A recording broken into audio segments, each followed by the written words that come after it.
啥事儿？那是坦克吗？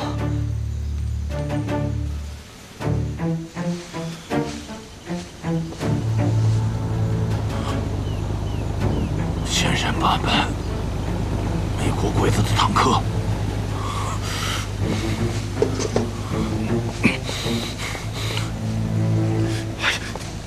快点！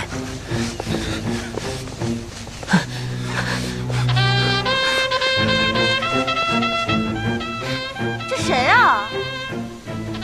这不捣乱的吗？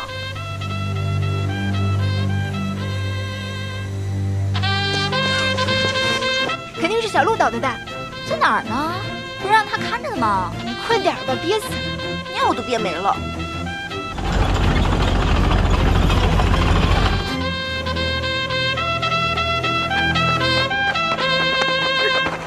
什么情况？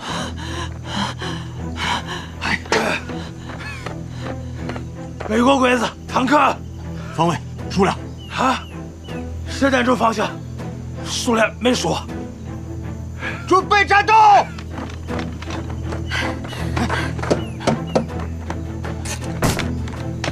分发装备，拿着！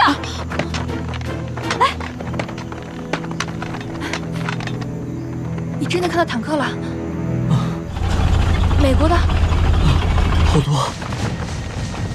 来，来拿着！督察导员站出来！是男人的都站出来！江导员，江导员，梅子他们还没回来。一人一支枪，多拿子弹，没有枪的拿手榴弹。啊！拿枪！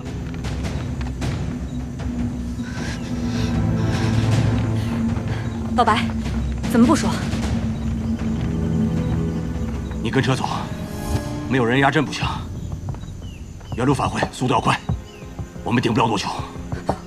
我不能走。少废话，罗立新，快！不，自己烧子弹！所有人听着，能动弹的跟我走，到前面拐弯那个地方，把敌人堵住。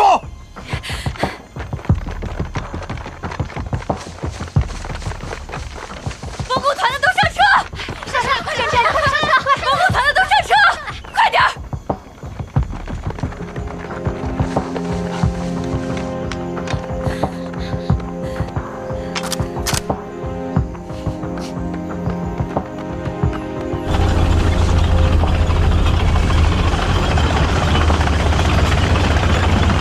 ！1班、2班负责公路，是。其余的人警戒侧翼。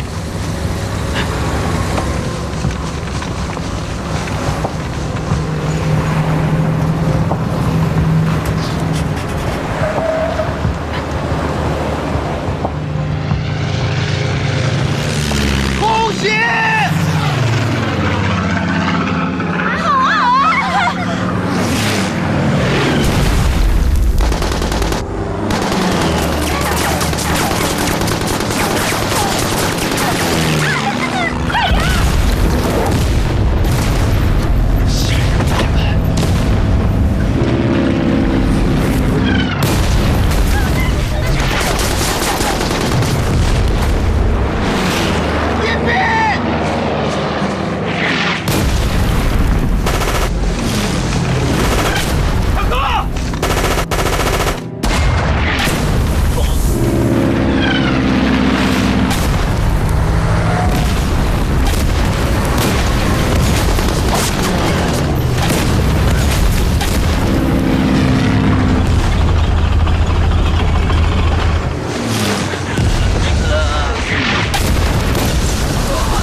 部队是个炉子，你这浑身上下100多斤，甭管什么废铜烂铁，扔进去滚一圈再出来，那就得是块钢。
离那挡着，什么都看不清楚，不知道谁打谁，现在连个动静都没了。应该是打完了，也不知道谁赢了，地形不明，看不见，听不着。我要是敌人的话，就躲在林子后头，把公路封锁得死死，谁过去谁死。迎风山这个位置卡得太要命了，硬冲太危险，我建议绕过去。咱们已经绕了1宿的路了，再绕的话，恐怕会被堵在口袋里。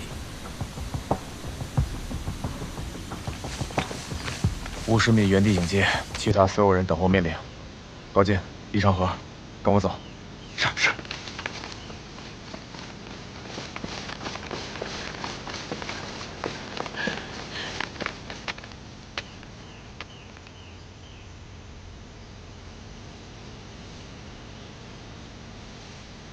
班长，这敌人咋绕到咱们后头来了？咋回事啊？小心没大错，一会儿万一打起来，跟紧了我。看这阵仗，这次敌人怕是不好砍。3排打佯攻，走正面，沿着路切过去。我带1排的2个班。我们从东面那条水沟底部摸过去，然后绕到树丛后面，重机枪留下支援3排，把全连的波巴沙调给我，让2排守住路口，做全连的预备队。机炮排负责指挥所有的重机枪和迫击炮，对3排进行火力支援。重机枪可以先打一练，进行一次火力侦察，然后步兵再上去。庙会失去突然性。20分钟后，3排会沿着公路两侧向树丛方向运动。如果敌人不开火，迫击炮和机枪就都不开火。等敌人开火之后，机炮排负责敲掉敌人的机枪。就这么办。马上出发。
小心点啊！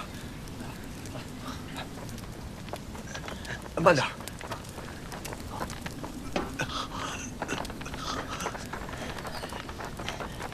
来，往这边走。小心点。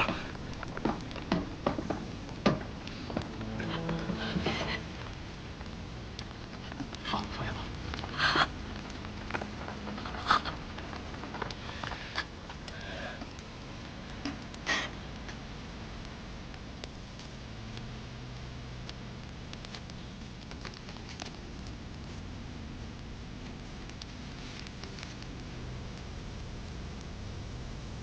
身上有伤吗？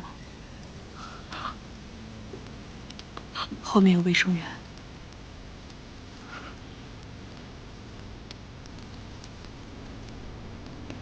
没大事，就破两皮。这一宿过去就能结痂了，不会留疤。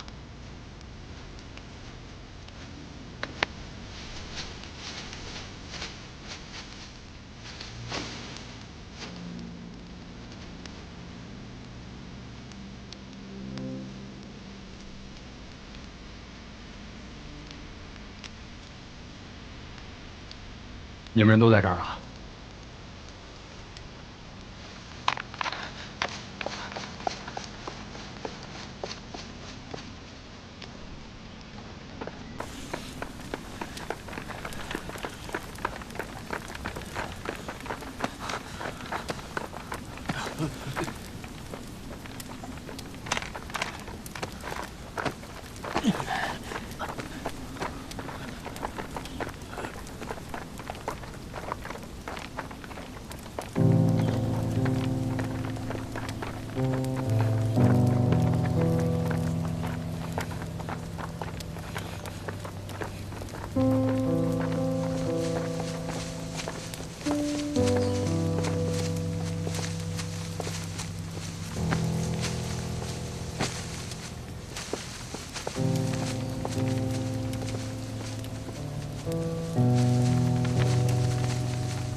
认识啊？谁？啊，算是吧。老兵，从四川过来的。平西人，警察系的。他其实可以不用来的。他不会这么想。他想回部队，想跟自己的连队死在一起。他应该在真正的战斗中，像个英雄一样牺牲。有区别吗？至少他会快乐些吧。在战场上，你没有权利选择生死，但至少我们可以选择死的方式吧。你以为我们是为了什么而战斗的？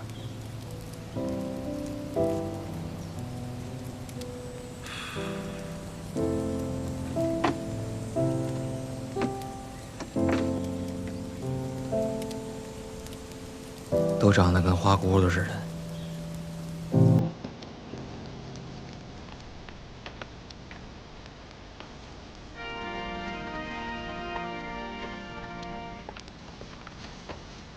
我爹是个铁匠，走乡串户，修修补补，赚的不多，日子还算过得去。关键是自由。华北失恋，他被日本人抓到了矿上，然后呢？没有然后了。他死了？应该是吧。是生是死，什么时候死的，怎么死的，埋在哪儿，都不知道。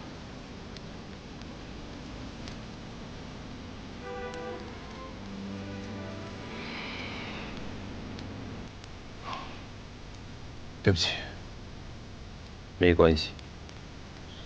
生在这样的时代，谁都没有自由，没有生的自由，也没有死的自由。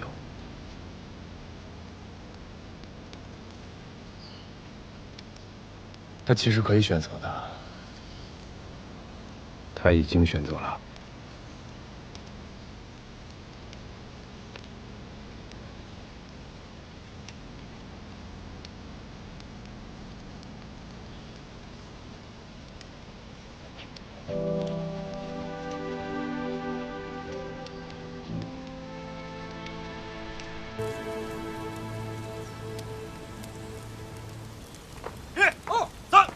5、6、7、8、9、10、11、12。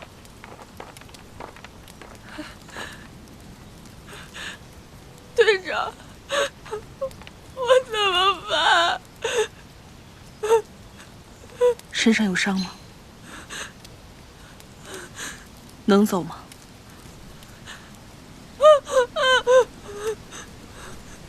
那就跟着我走。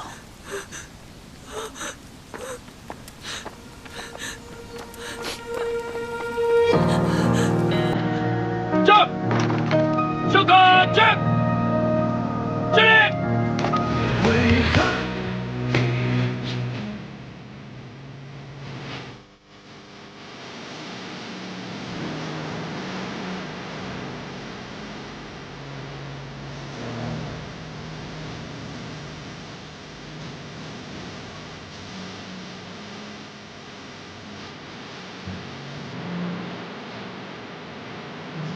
起立。怎么了？排长有点不对劲儿啊。从出发到现在，快2个点了，一句话没说过，口令也不下。带好队伍，注意隐蔽。是。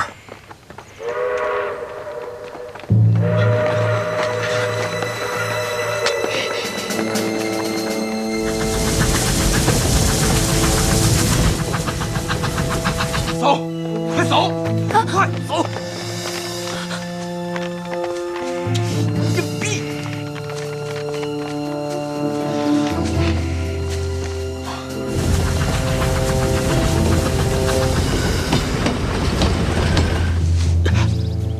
你就跟着我，我走你就走，我停你就停，我蹲下你就蹲下。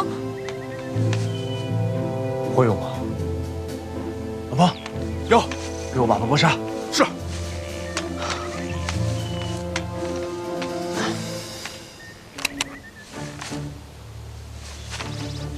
找好了，伙伴机就能射击。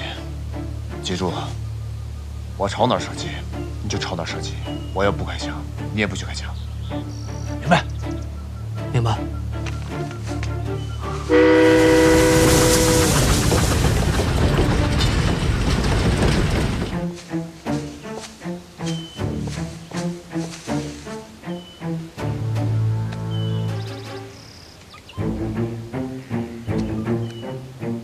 越怕鬼，越装鬼。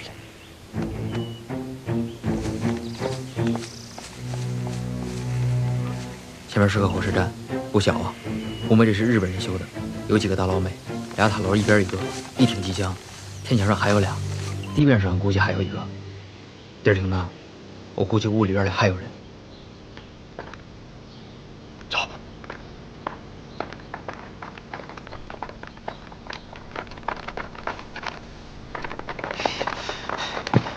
至少1个班，一天点3连机枪，他们应该刚刚占领这里不久，兵力应该不多。大不大？天快黑了。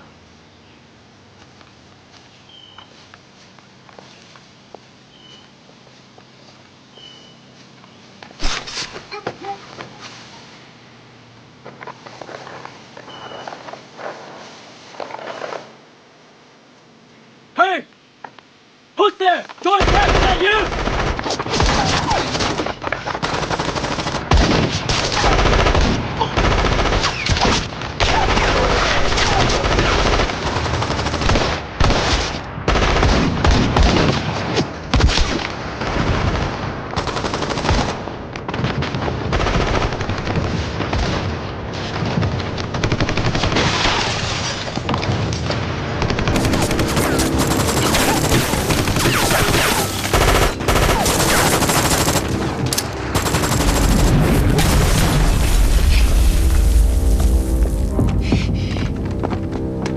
没事吧？没事。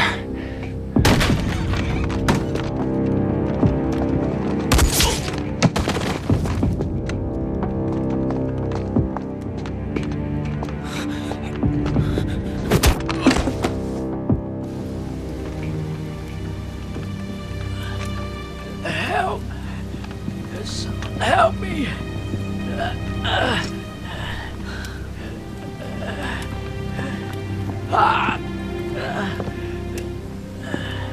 Help me!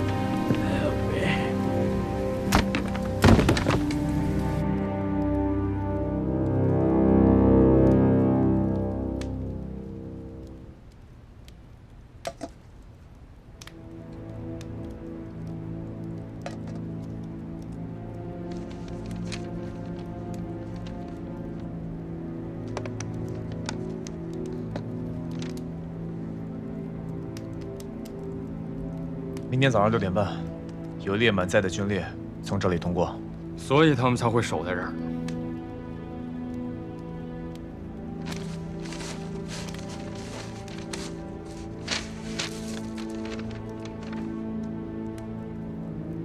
是24步兵师的特遣队，这列军列就是给他们送给养。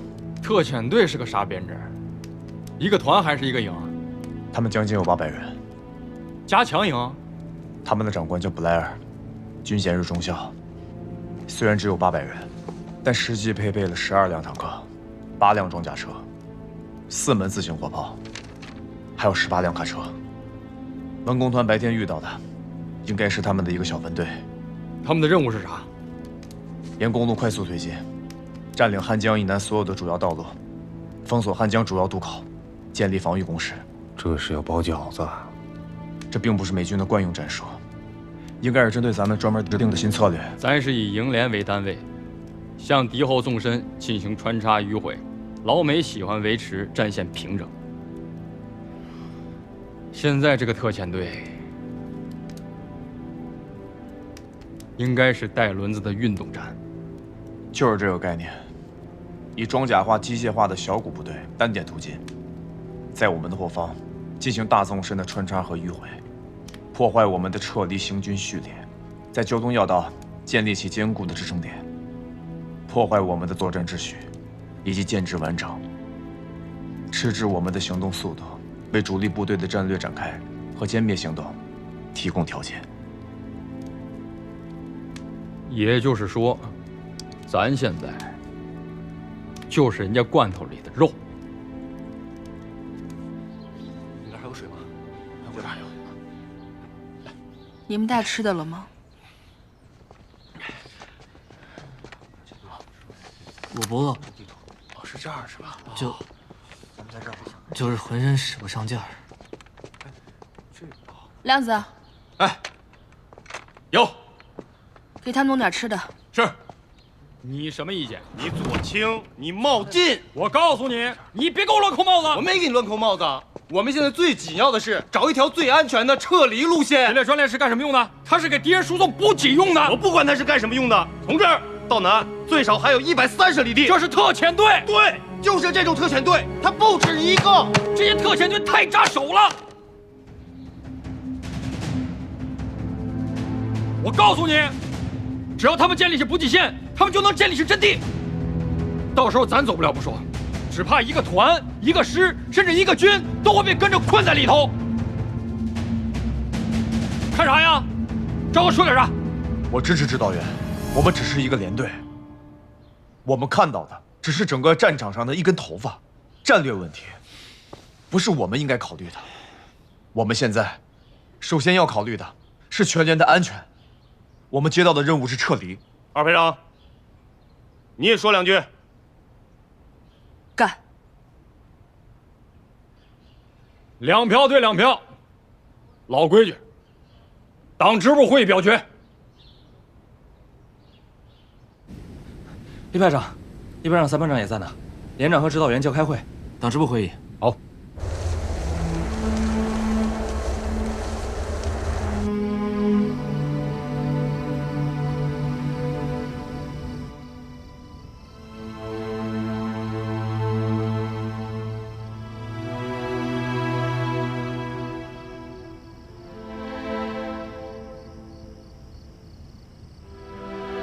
为什么不干？炸翻他们一列火车，就算只能拖半天也划算。退1万步讲，牺牲了那么多人，这个仇不能不报。别说了，举手表决吧。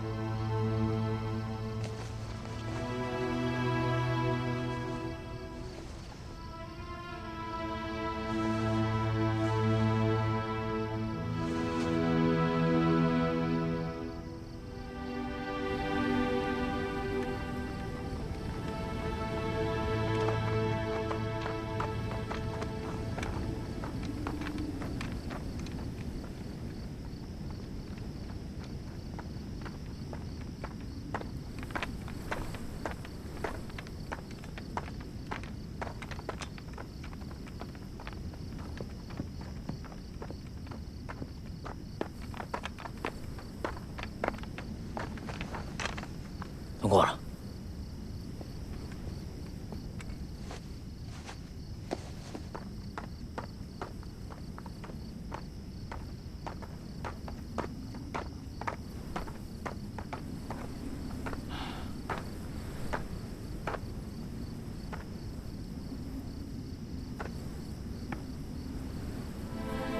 赵贺，你的思想汇报啊，还得抓紧写。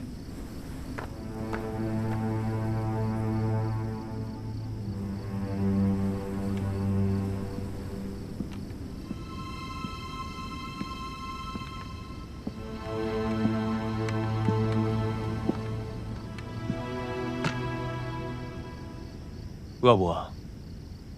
我现在不想说话。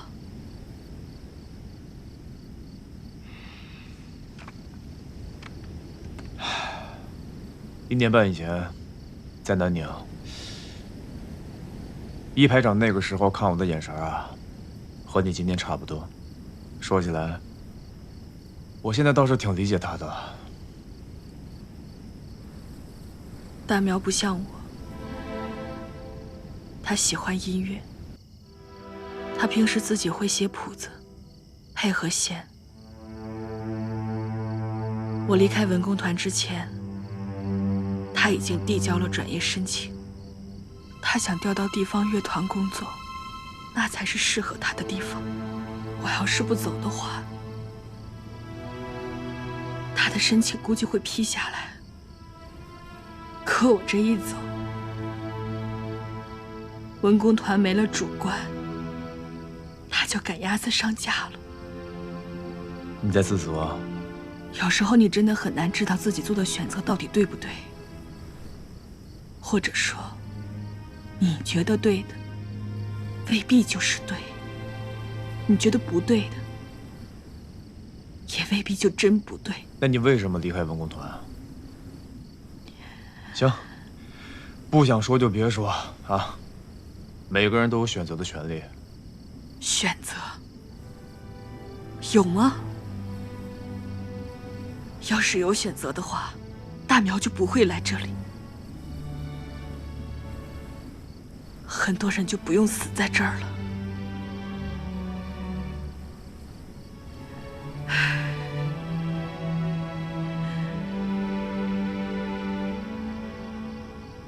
你知道吗？我今天一直在想，为什么死的不是我？你这么难为自己，什么都改变不了，蠢不蠢啊？蠢，当然蠢。要是不蠢的话，也不至于。算了，不说了，什么都改变不了。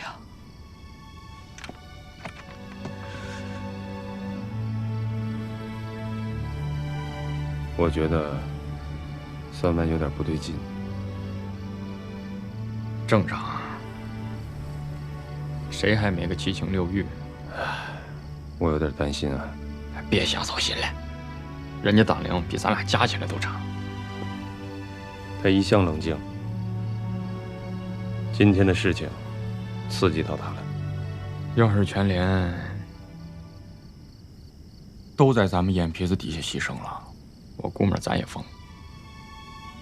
风归风，事归事，一码归一码罢。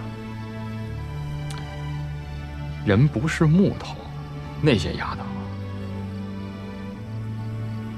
风一吹都能渗出水来的。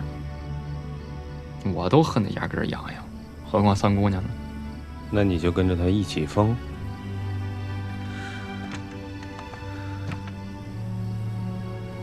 我没有疯，我只是有些麻木。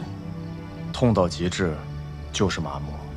我知道你埋怨我没有支持你，其实我知道这么干不好，风险也很大。可我就是想干，我想把他们一个一个脑浆子都干出来。我憋了一肚子的火，不知道该向谁发。我想打人，我想骂人，我想杀人。情绪就是这样，该宣泄的时候就要宣泄，憋得久了，好人也会被憋出毛病。有时候啊，疯一疯，吼一吼，没什么坏处。我只是想疯一疯，不是真的疯了。在这个时候啊，不太适合做出决定。我做的是我自己的决定。换了以前，我一句话都不会多说。可现在不同了。从我决定回来的时候，我就知道，我的命和你们的命拴在一起了。可他们的命都没了。所以你得坚强起来。你要恢复冷静。你经历了那么多事情，走了那么远的路，你比我更记得回家的路。回不去了，再也回不去了。我到现在为止才开始有一点理解，为什么你们所有人都把这支队伍当回不去了，再也回不去了。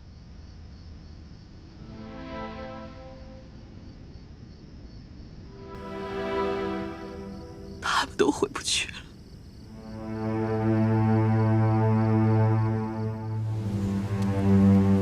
我从未如此喜悦，沉浸于甜蜜的安宁。飞蛾在黑暗中起舞，却又翩然扑向光明。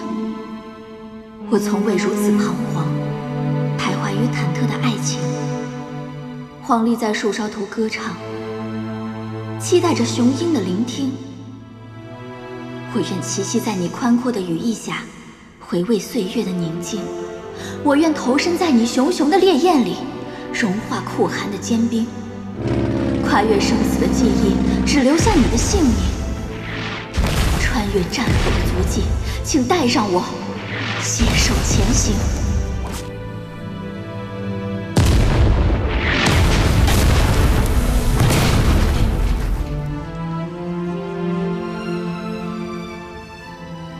大苗说，文工团里很多人都知道他喜欢老白，小黄鹂不会隐藏，从来不会。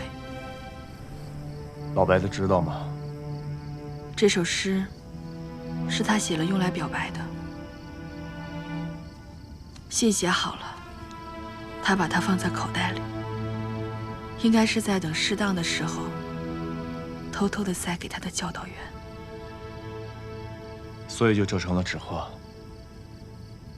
这不是纸鹤，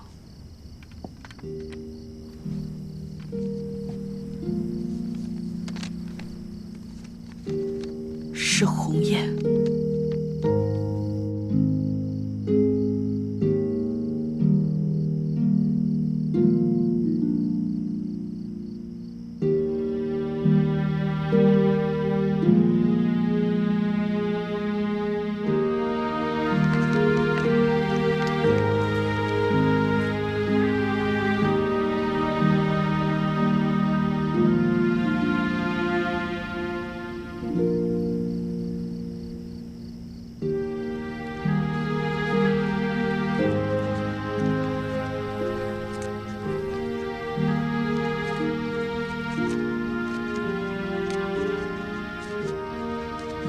来，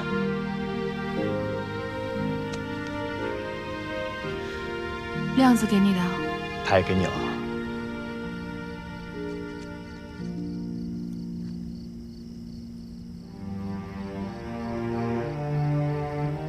怎么样？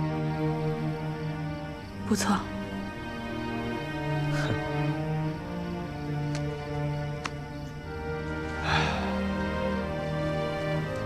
你不尝尝吗？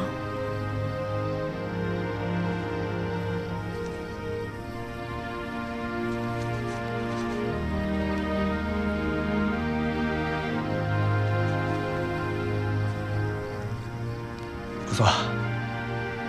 嗯。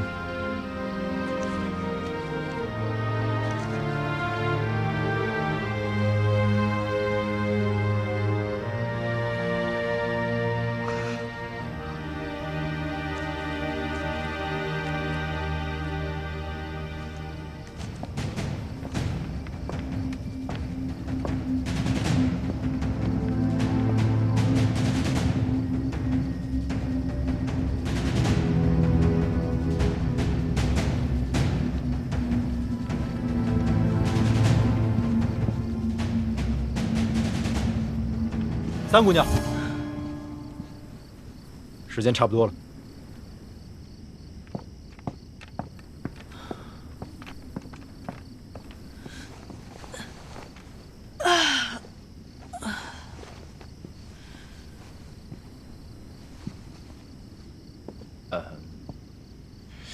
昨天太累了。 很舒服。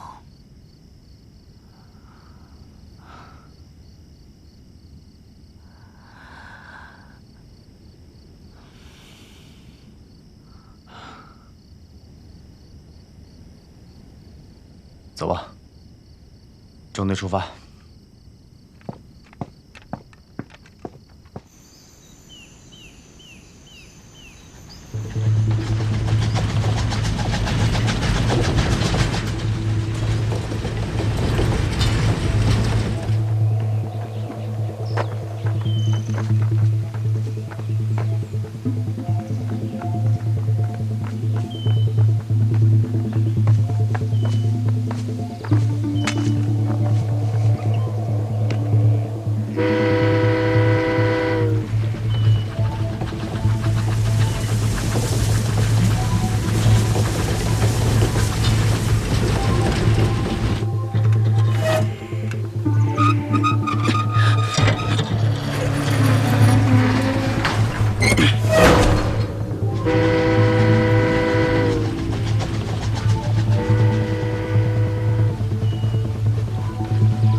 他们加岗了，公路上有新兵，机枪点、暗哨，还有铁壳子，弦都绷着呢，估计不干一家伙咱过不去。美军还是南军？美军。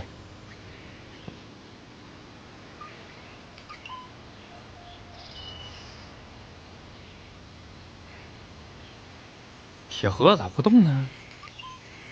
美军专列被炸，应该是没油了。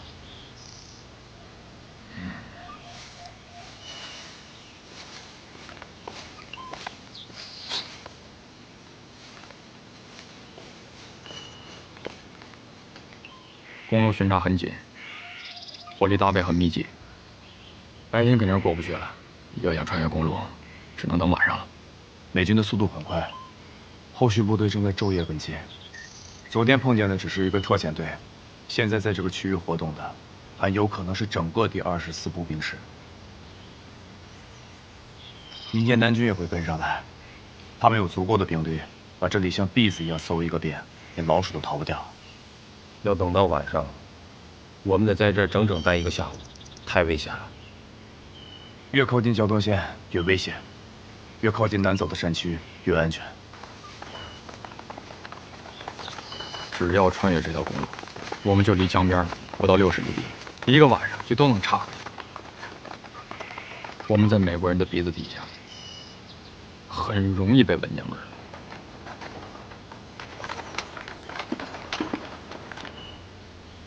现在，我们需要找一个相对安全的地方到落脚点。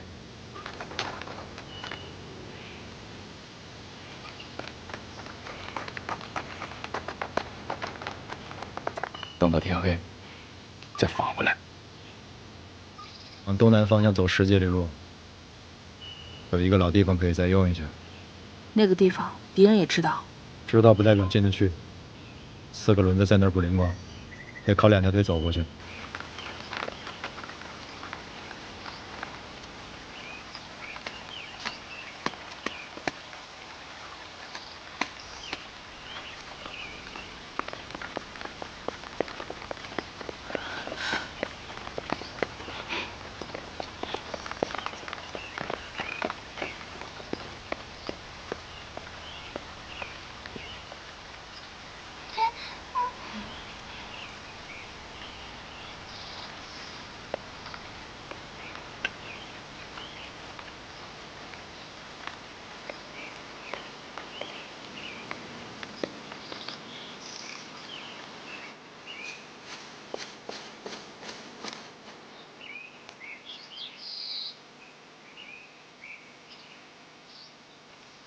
村子里有人，连长，我带些人下去看一下情况。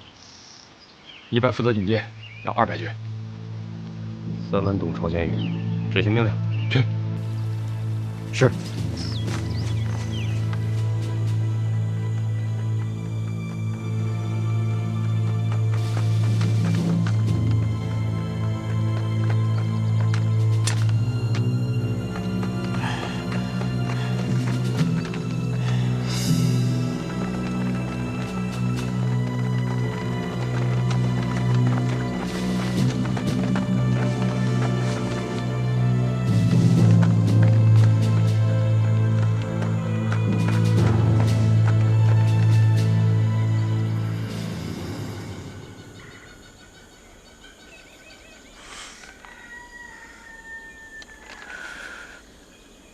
解除警戒。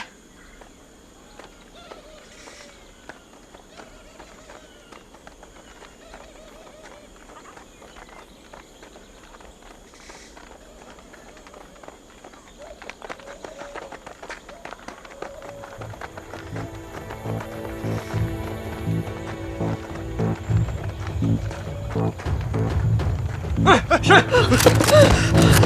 쏘지 마요! 쏘지 마요! 없어요. 걱정 마세요, 어머니. 집에 아무도 없어요. 남인 갔어요.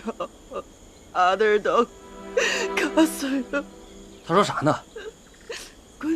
他说他家里没有男人了，他男人走了，去军队了，他儿子也走了，也去军队了。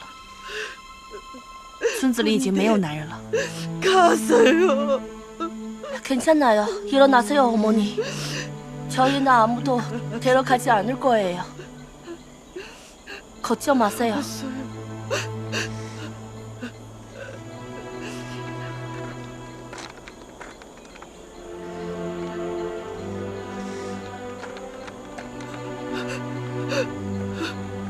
없어요.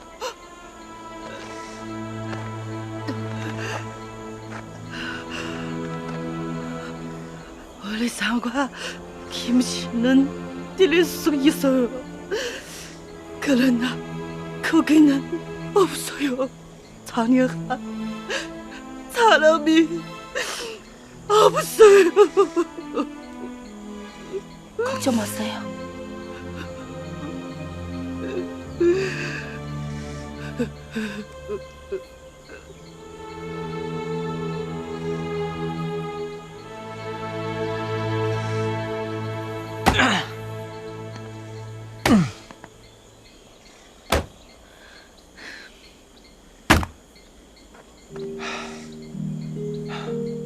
哎，这样太危险了，他们见过我们。如果美军搜索这个区域，他们会暴露我们的行踪。好好干你的活，用心点。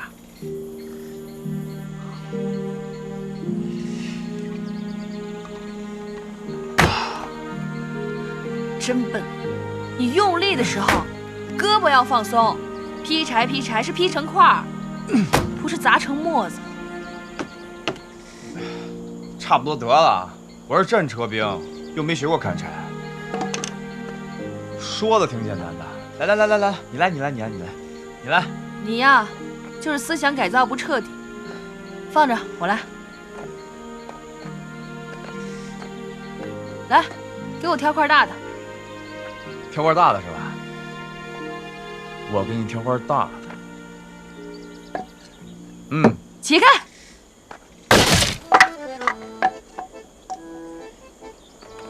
同志们，加把劲啊！哎，高处一共布置了4个暗哨，小心点啊！算上木头一共5个。但咱半夜就撤了，用不着这么密实吧？密实点好。走的夜路多，越来越怕鬼。老美脑子活，打起仗来可比鬼子机灵多了，稍微有个空就能钻过来。人家火力又猛，枪一响，炮弹就能飞过来。咱也不差。现在不像过江那会儿，大家都蒙着，打糊涂仗。那个时候咱还能占点便宜。现在可不能指望着老美再犯轻敌的老毛病了。咱就干吧，当面锣对面鼓，就不信干不过他们。干什么干啊？你们俩听好了啊，这些暗哨是全连的眼睛，是最后一道保险索，千万不能马虎，听见没有？咱一排都是老兵，你放心。还剩多少铁丝网？命令，把村子周围给我围一圈，多设点半雷。去吧。是。抗大还教这个？陕北高原上面没有煤，也没有汽油，家家烧火做饭都得靠柴火。这些活计只要不行军作战，人人都得会做，不光我会，八爹也会。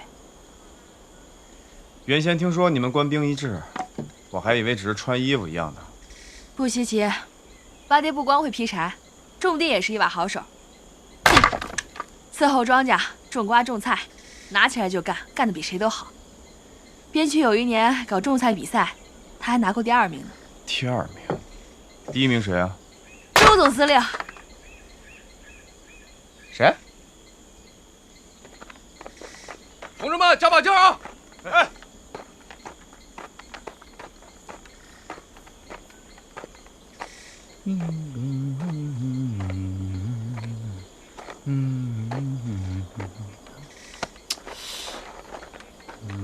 谁呀你？哎呦，咋的了？网子呢？扔了。你再给我说一遍。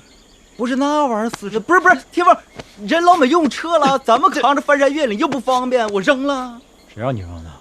谁让你扔的？连长让扔的。出发的时候，连长说多清楚啊！人说轻装上阵，轻装上阵，粮食都只带几天的份儿。不是我带铁蒺藜干啥呀？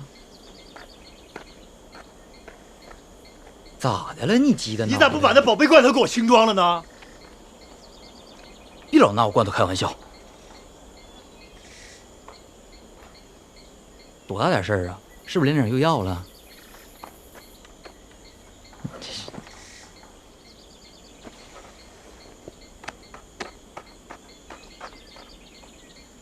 这事你先别慌啊。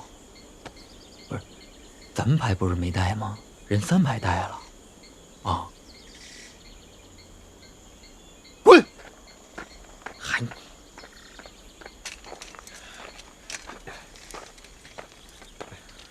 哎，小心点别扎着。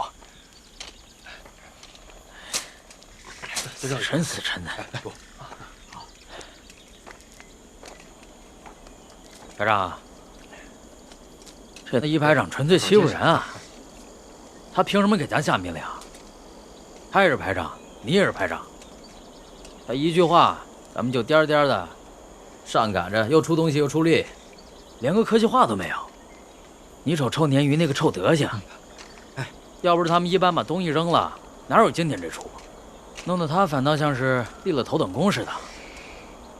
东西都搬来了？没呢，还有一批。全都搬过来，外布置2道，中间挖条沟。就在几个钟点，至于吗？咱们费了那么大劲把他们拉过来，让一班自己去扛。眼见天就要黑了，咱们现在不是安全地带，多一道防线就多一道保险，快点。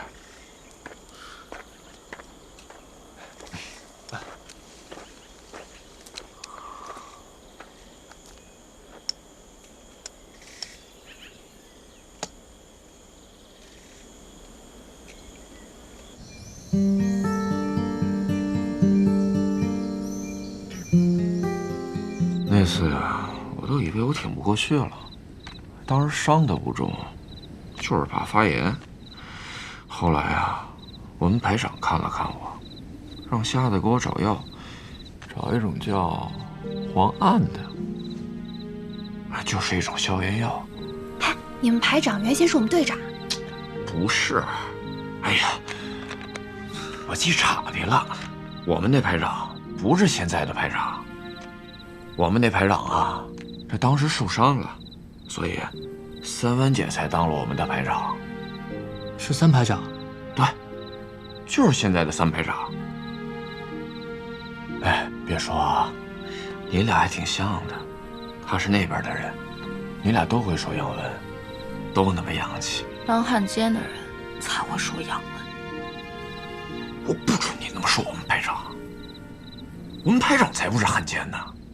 我们排长是战斗英雄，他干倒过3辆坦克呢，怎么就成汉奸了？又没人逼你说。我不是这。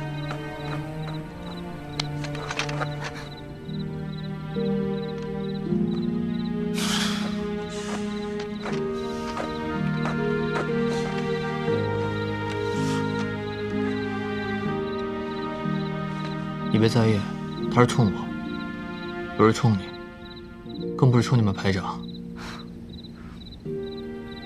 当时我们晚上睡不着，我们又是一群胆大包天的孩子，大晚上趁着老师们都睡了，就翻墙头爬出去，沿着山路疯跑，一直跑到杨家岭上头去玩。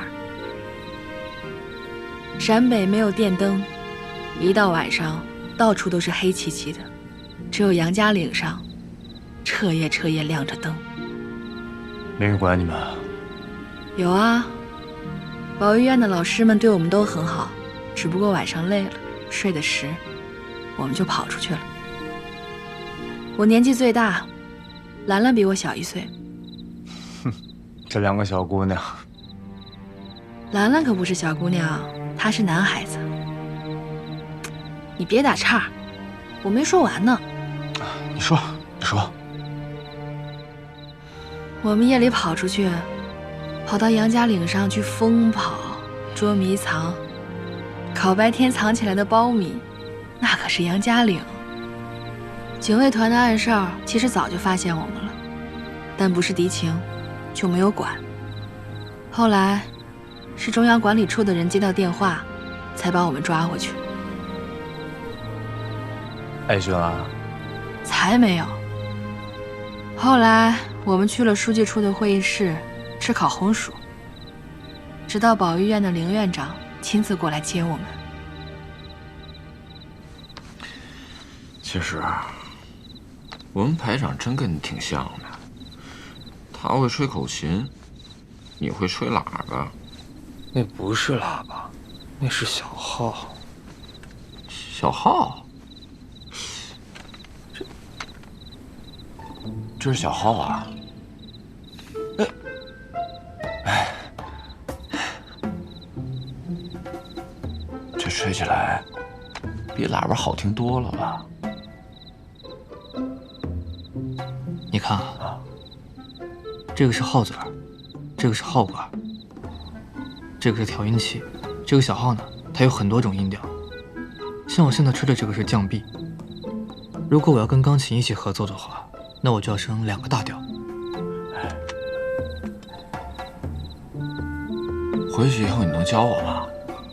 可以啊，但是小号吧，它学起来没那么容易。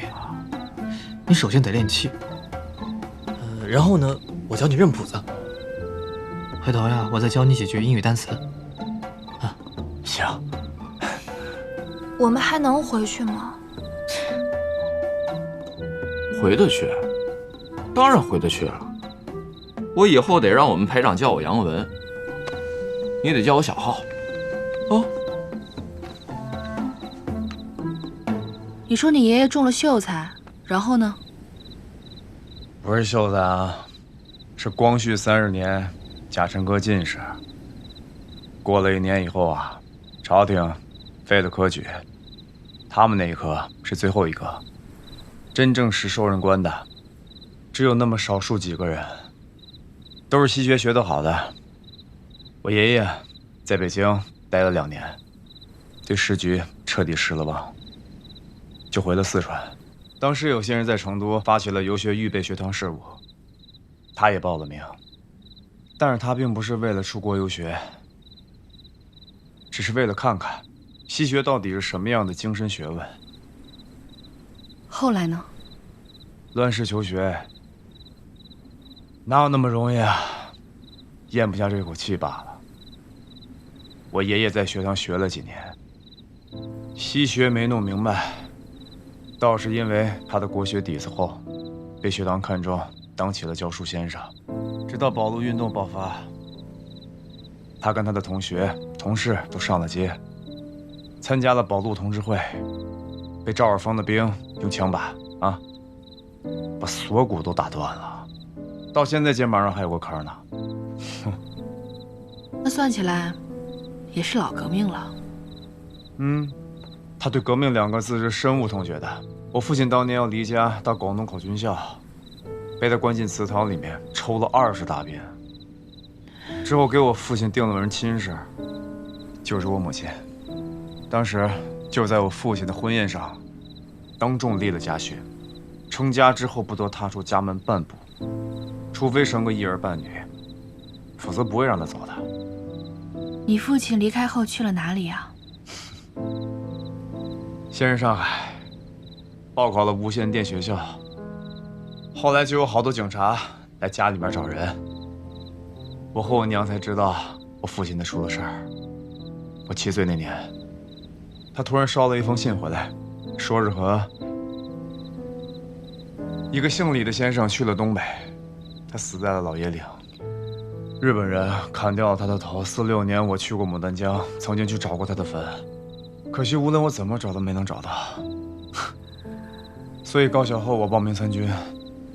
我爷爷虽然心里不愿意，嘴上终归没说什么。怎么了？接着说。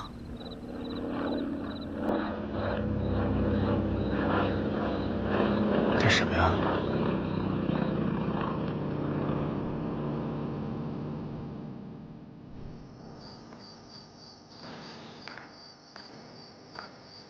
伞兵？就是伞兵。之前俘虏那个算吗？那个是飞行员，属于空军。美军的伞兵属于陆军序列。确实是陆军，郭汉江之前发的册子上写的呢。美军的伞兵又称空降兵，其实就是用飞机投送的步兵，以连为基本建制。一架 C-47运输机可以运输一个排，3架运输一个连，向指定地点投送一个团的作战需要30架飞机。那刚才飞过去的，是送伞兵的飞机吗？应该是。有多少架？从声音上判断，应该是1到3架。能干什么呢？一个排，不是，最多一个连，还坐飞机来，想干啥？战略层面的空降作战，投送兵力至少是一个团，但投送的地点应该是我军的后方，交通要道，投送应该是一个排或者是一个连，而且是交战的区域，那只有一个可能：特种作战。特种作战？就是以小队的方式对目标进行干扰和攻击，属于战术层面的空降作战，有点像游击战。这老美是想学咱们。我想明白了，估计是咱们今天早上伏击了运输补给的军力，敌人觉得这个区域不安全，猜测有咱们的小部队在这边前去活动，就把这个伞兵派来了。小宝，集合一排，搜山。是，全体集合。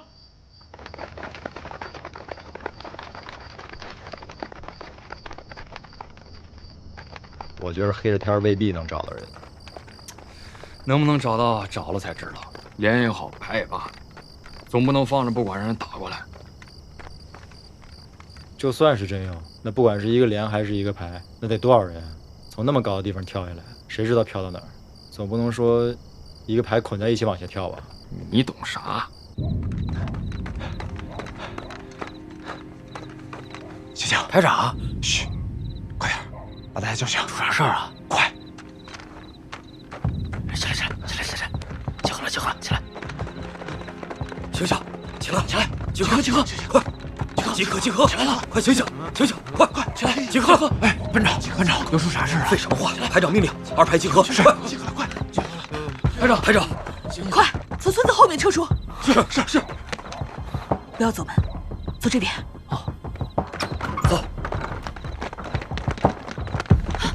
走，快！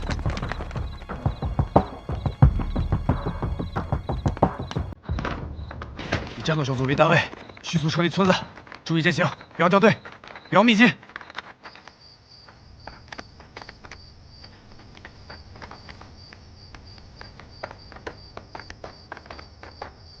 连长，人齐了。警戒哨报告情况了吗？派人去问了，还没回来。还没回来？我去看看。散开！不走！快走！动作快，走！快！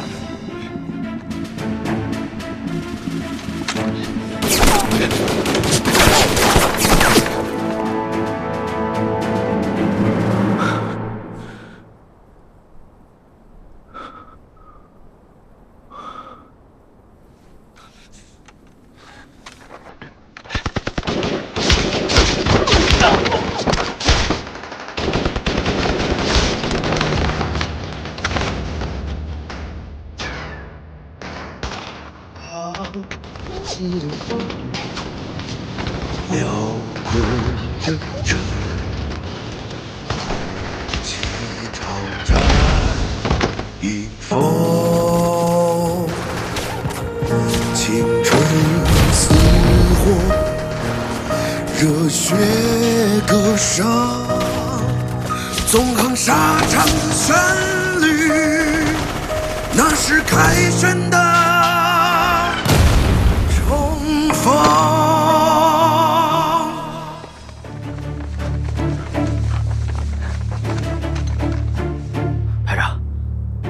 搜一下，你熟悉地形吗？手榴弹，满山搬来。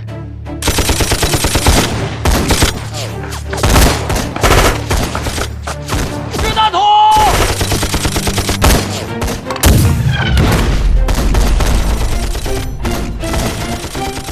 停止射击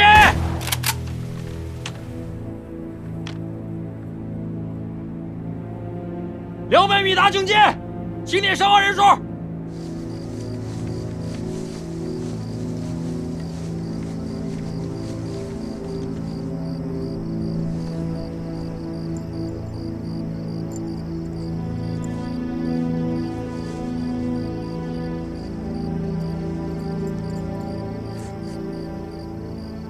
排长，枪声停了。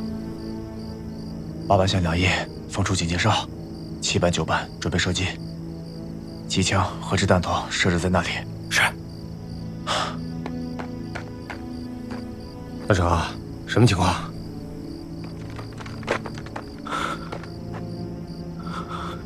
排长，皮特尔，报告伤亡：1班4个，3死1伤；2班7个，4死3伤；3班4个，2死2伤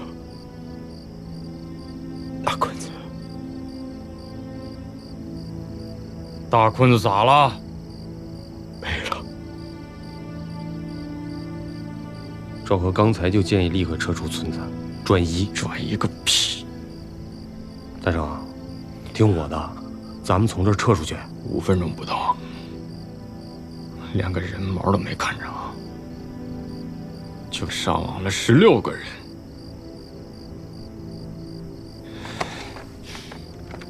2排、3排部署阵地，1排能动换的跟我走，老子倒要见识见识，这个反兵到底是长了3只眼睛还是6只手？走！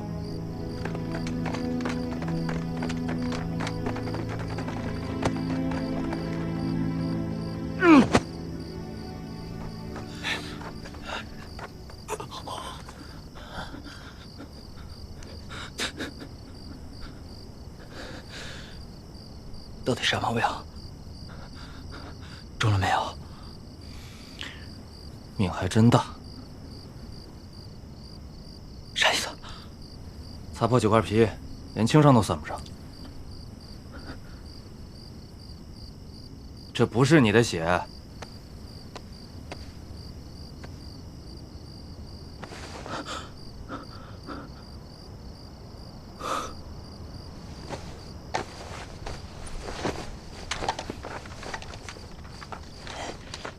站住！你要去哪儿？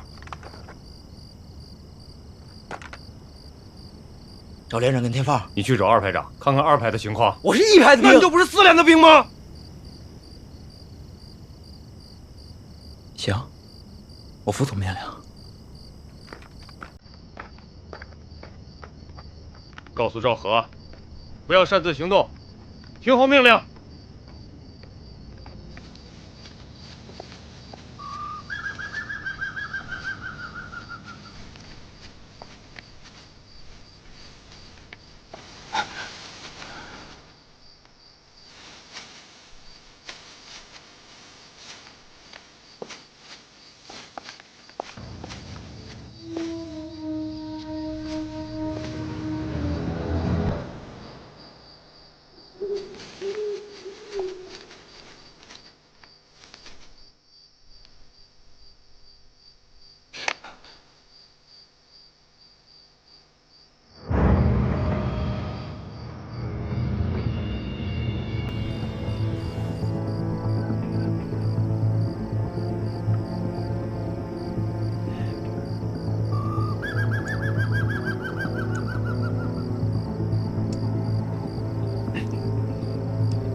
不管发现啥，都留点神，别轻易去动。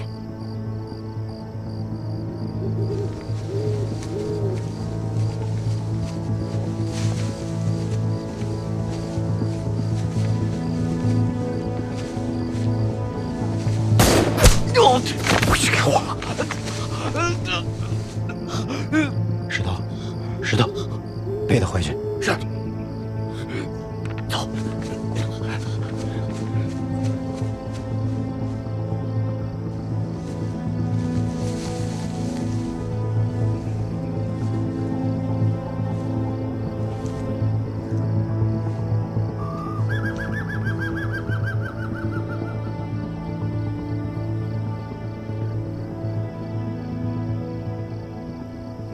这伙子老妹有点邪乎，大家一定要倍加小心。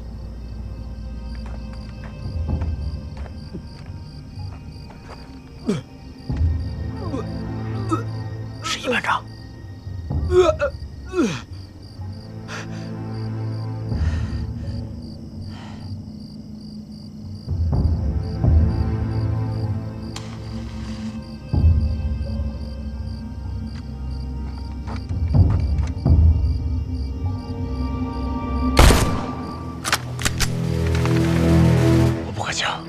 谁都不许开枪。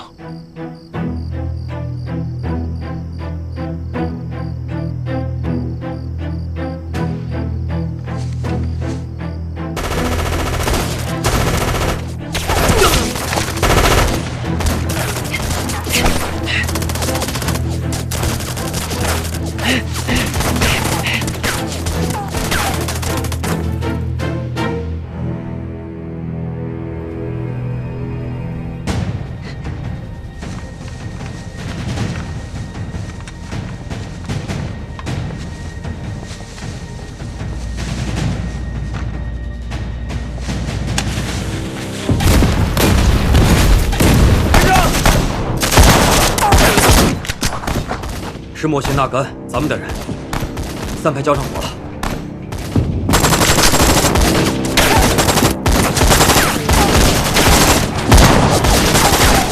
追着上街！去，找人去看看一班长。其他的人，跟我进去看看。给我一支波波沙。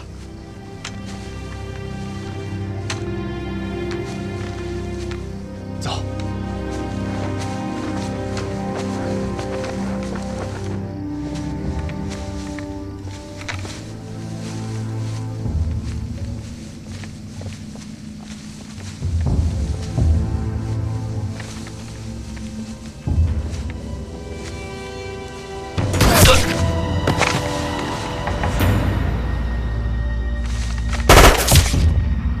鞍山海城，班长，没事吧？没事。你呢？我也没事。娘的，这帮鬼子邪了门了。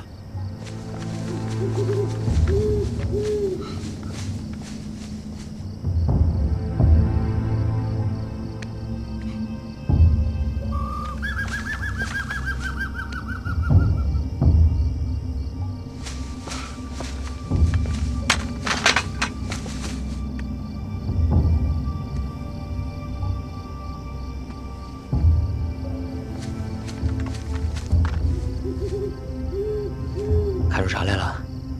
怎么样？没中枪吧？中了，吓死我了！可惜了，应该还能是。军衔最高的是个中士，看着人好像不太多呀。也可能是还没完成全建制集结。齐班长，按照原先的命令，封锁树林边缘。任何对不上口令的，都可以开枪射击。是。其他的人，跟我进去看看，注意四周，跟紧我。凡是我脚没有踩过的地方，尽量不要去碰。参谋长，我和指导员汇报一下情况。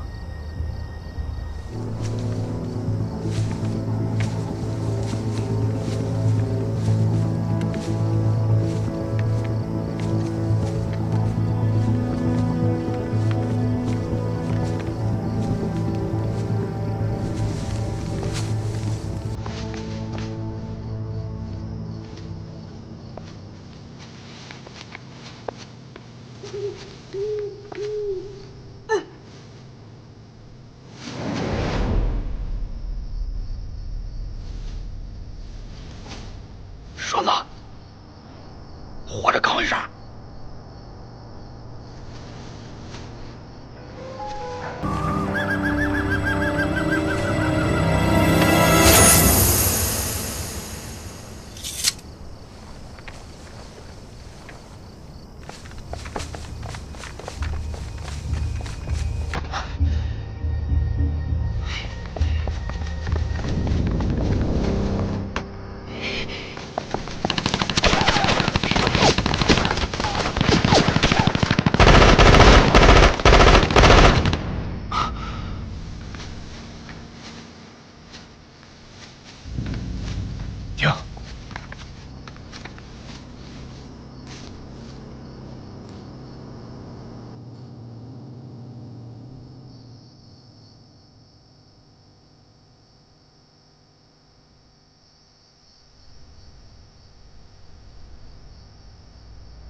他受伤了。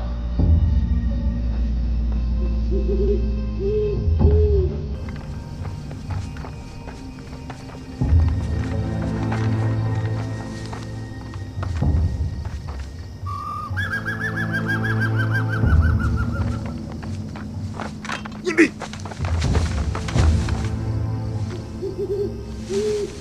口令。鞍山，海城。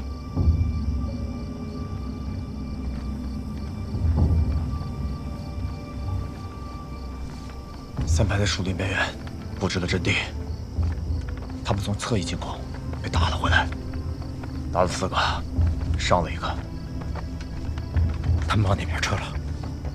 他们有迫击炮，按照正常来说，不应该背着弹药箱到处乱跑，埋藏弹药的地方不应该超过300米。卫生员，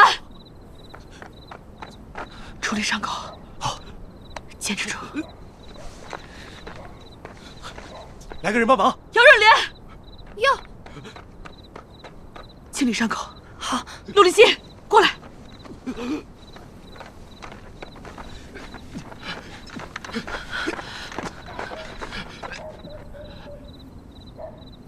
按着他的手，按着他的手。人渣，没大事，你这个就是稍微大一点的口子，只要扛过了发烧和感染这一关，不出1个月，我保证你活蹦乱跳的。卫生员，有，快过来！来2个人。袁平，你给我过来。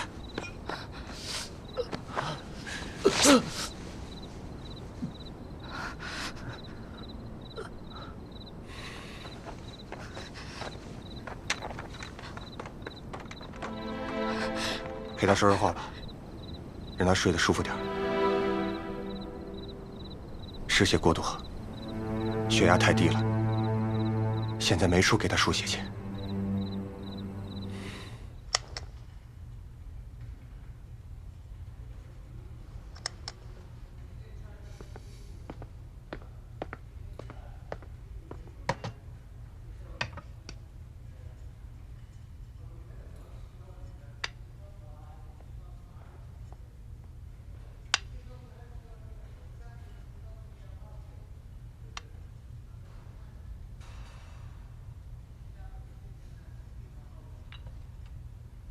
想起点什么了吗？你别着急，你能恢复成这样，已经是个奇迹了。我什么都想不起来了。这很正常。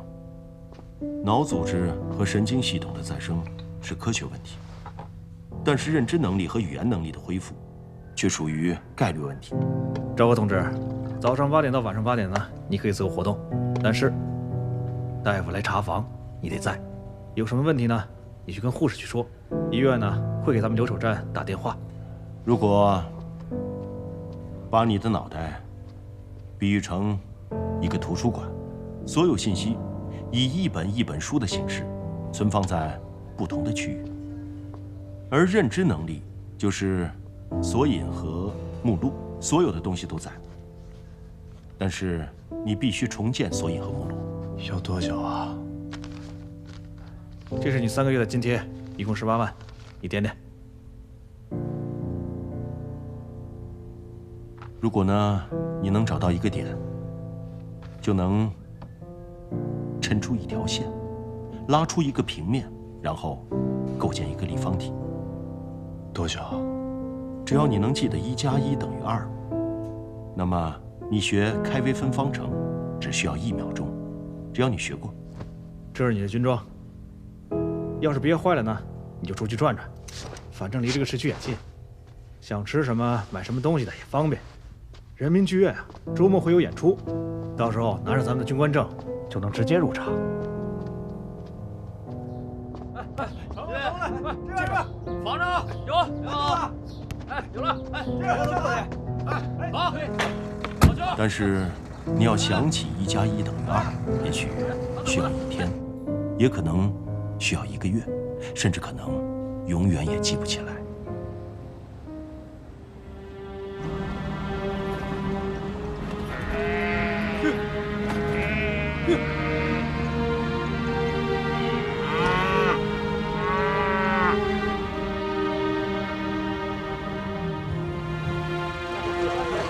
走，来，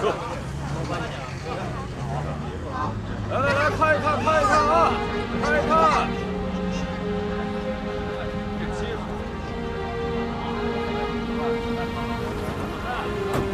就是这儿。约好再来啊。去吧，晚上6点半还在这儿接你。你写这里就可以了。来，下一组。在那边。没有说问题。啊。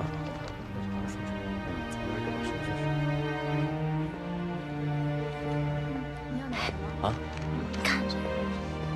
哟，这位军人同志，您好，我可以看一下您的证件吗？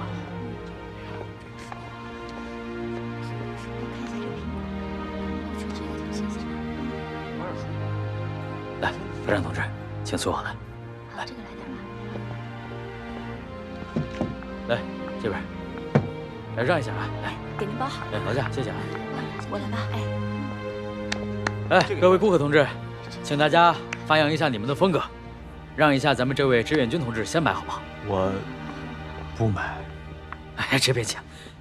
来，1张20，颜色亮一点。哎，好。按照咱们的规定啊，前线归来的志愿军战士，凭证的话都有1张20的花布。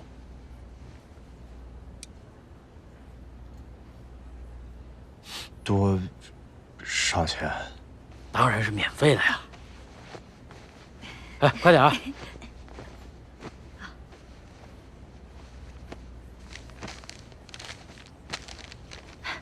给。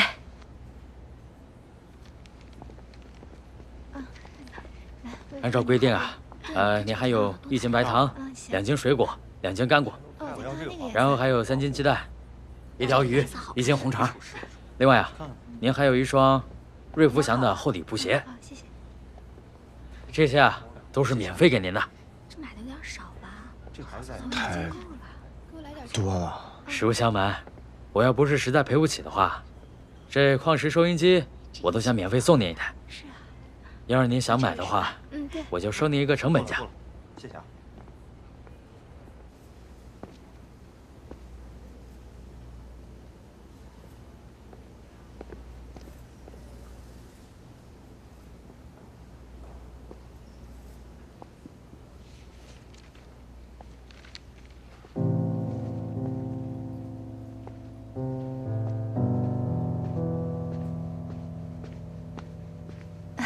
你好，这位同志，请问您的随身物品需要寄存一下吗？啊？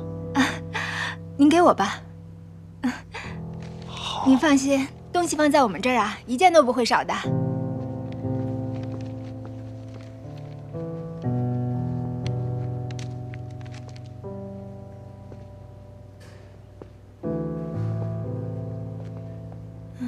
第5卷在。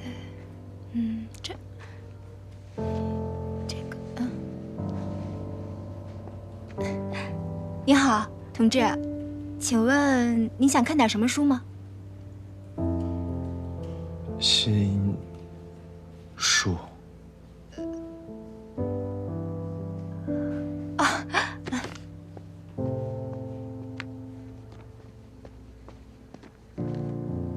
毛泽东选集，1944年。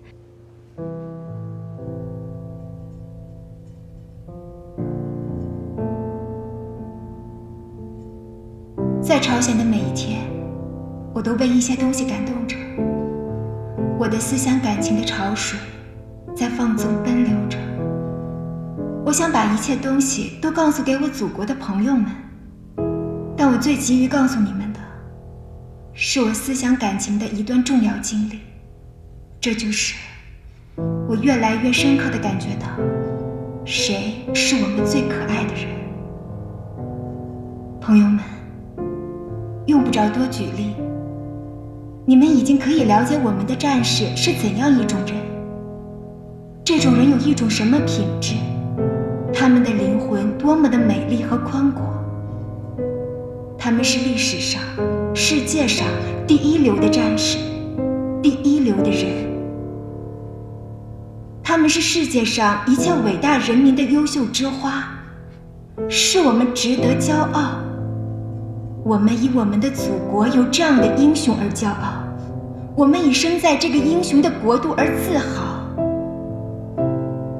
亲爱的朋友们，当你坐上早晨第一列电车驰向工厂的时候，当你扛上犁耙走向田野的时候，当你喝完一杯豆浆提着书包走向学校的时候，当你坐在办公桌前开始这一天工作的时候，当你往孩子口里塞苹果的时候，当你和爱人一起散步的时候，朋友，你是否意识到你是在幸福之中的？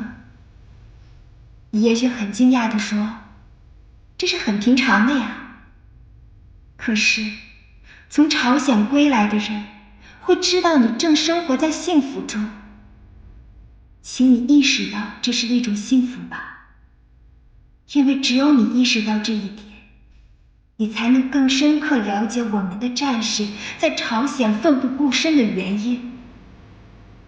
朋友，你是这么爱我们的祖国，爱我们伟大领袖毛主席，你一定会深深地爱我们的战士。他们确实是我们最可爱的人。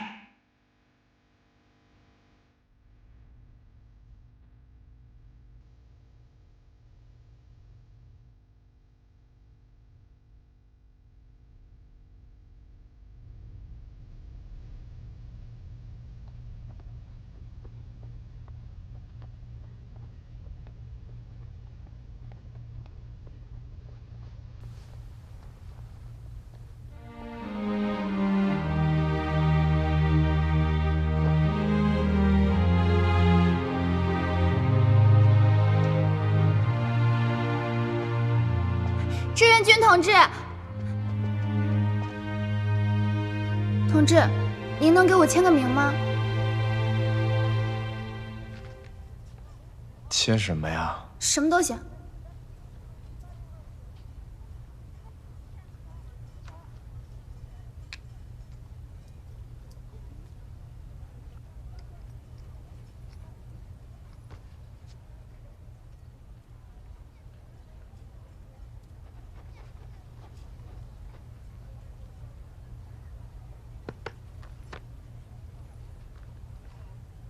谢谢。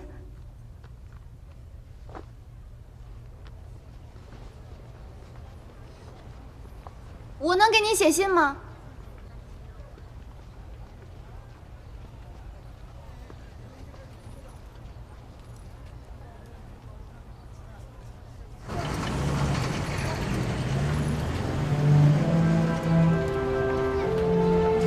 伍修权大使在联合国大会上指出，朝鲜的内战在任何意义上都不可以成为美国武装侵略台湾的理由或借口。所有这一切美国清朝武装力量直接侵略我国的行为，都是向中国人民公然无忌的挑衅。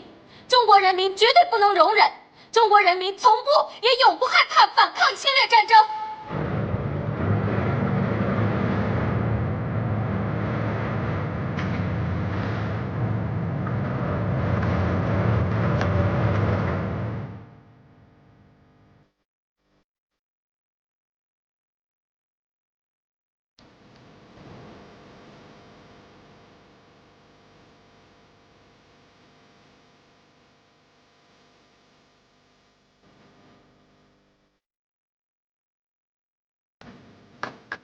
恢复的不错，有想起什么来吗？有些人，有些事儿，一直在我这里面晃来晃去。恕我直言，以你现在的身体状况，你恐怕已经不适合继续参加战斗了。你头部的碎片已经取出来了，但是子弹贯穿形成的空腔却是难以修补的。况且，从理论上讲呢，那些细小的颗粒是很难通过手术根除的。人的大脑不同于循环系统，那些杂质不可能通过新陈代谢自动排出。也就是说，你这一辈子都要带着它们过活了。那我还能活多久？这我不知道。人的大脑是一个复杂的系统。从医学上来说呢，哪怕是切除1/5，你仍然可以活着。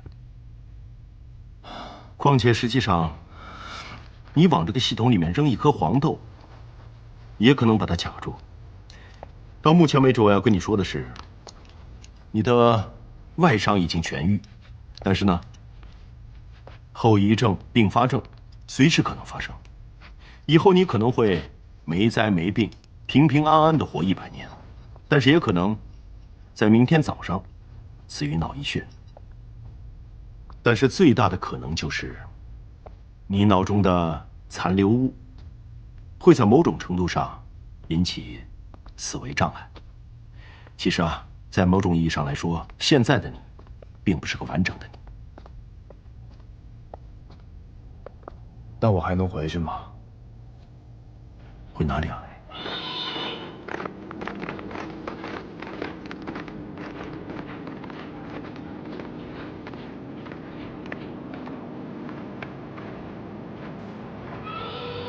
郑姐，跟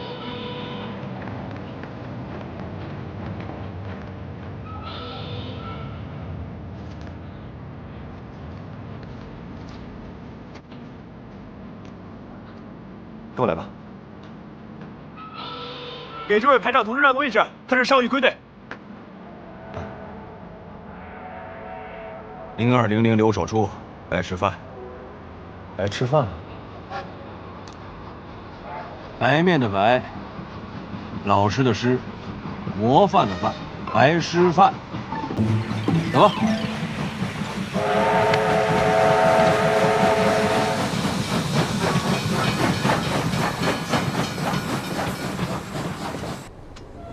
我眼下在军分区警卫营剿匪，川西土匪可不比川北少。我也是排长。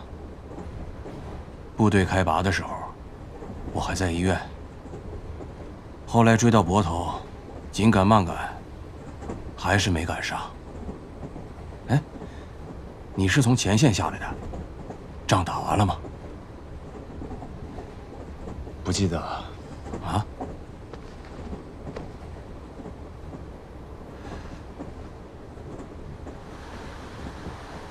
好家伙！你这命大呀！你这是怎么回事啊？嗨，手榴弹炸的。当时首长就在车上，我们军的老政委，行署主任。手榴弹扔下来的时候还冒着烟呢，我抓起来就往外扔，空中就爆了。那大夫说，送到医院的时候，都说救不活了，瞎扯。哎，除了少一零件，哪儿都好着呢。你命也挺硬啊。哎，还是想上前线。部队走了，把你落下了，搁谁心里都不是滋味。心里不安生啊。可不嘛，睡觉都睡不踏实。哎，对了，你刚才说你是哪个部队来着？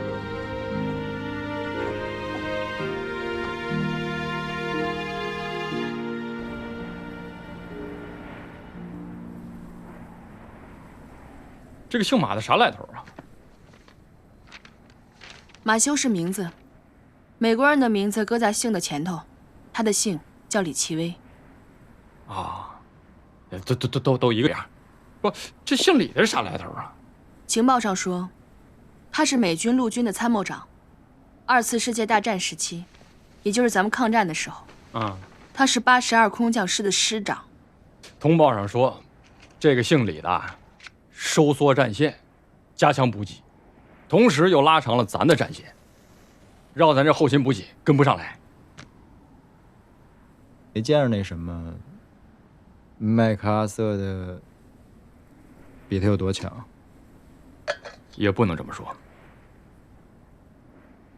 咱是10月底过的江，40多天咱就收复了平壤，70多天咱就攻克了汉城，然后呢，啊，3来月，咱就沿着这汉江来回拉锯，不痛快，不明白，这个姓李的，就是跟这个老麦头不一样。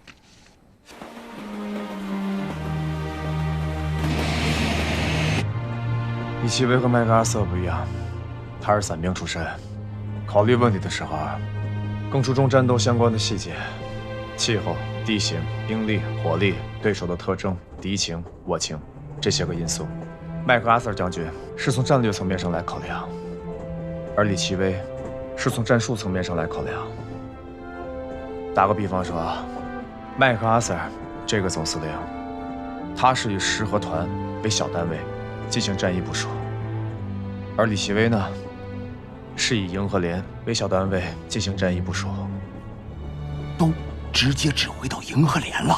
不是指挥，而是指在做部署的时候具体的考量。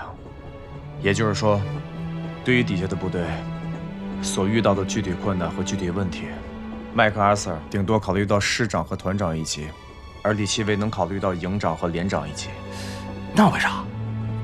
因为他是伞兵啊。伞兵？这伞兵又咋了？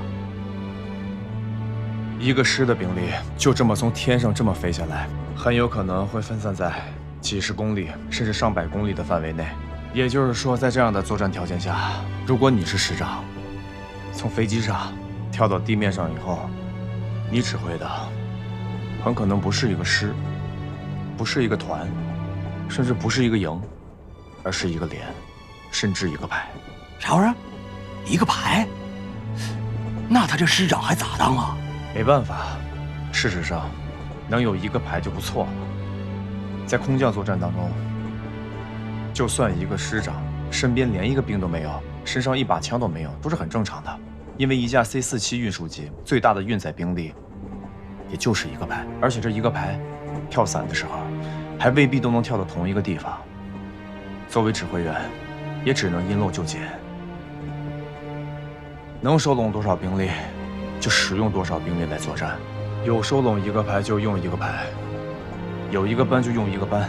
所以说，一个步兵师的师长可能早就忘记了如何当好一个连长，但一个伞兵师的师长，无论在任何时候都必须是一个合格的步兵连长。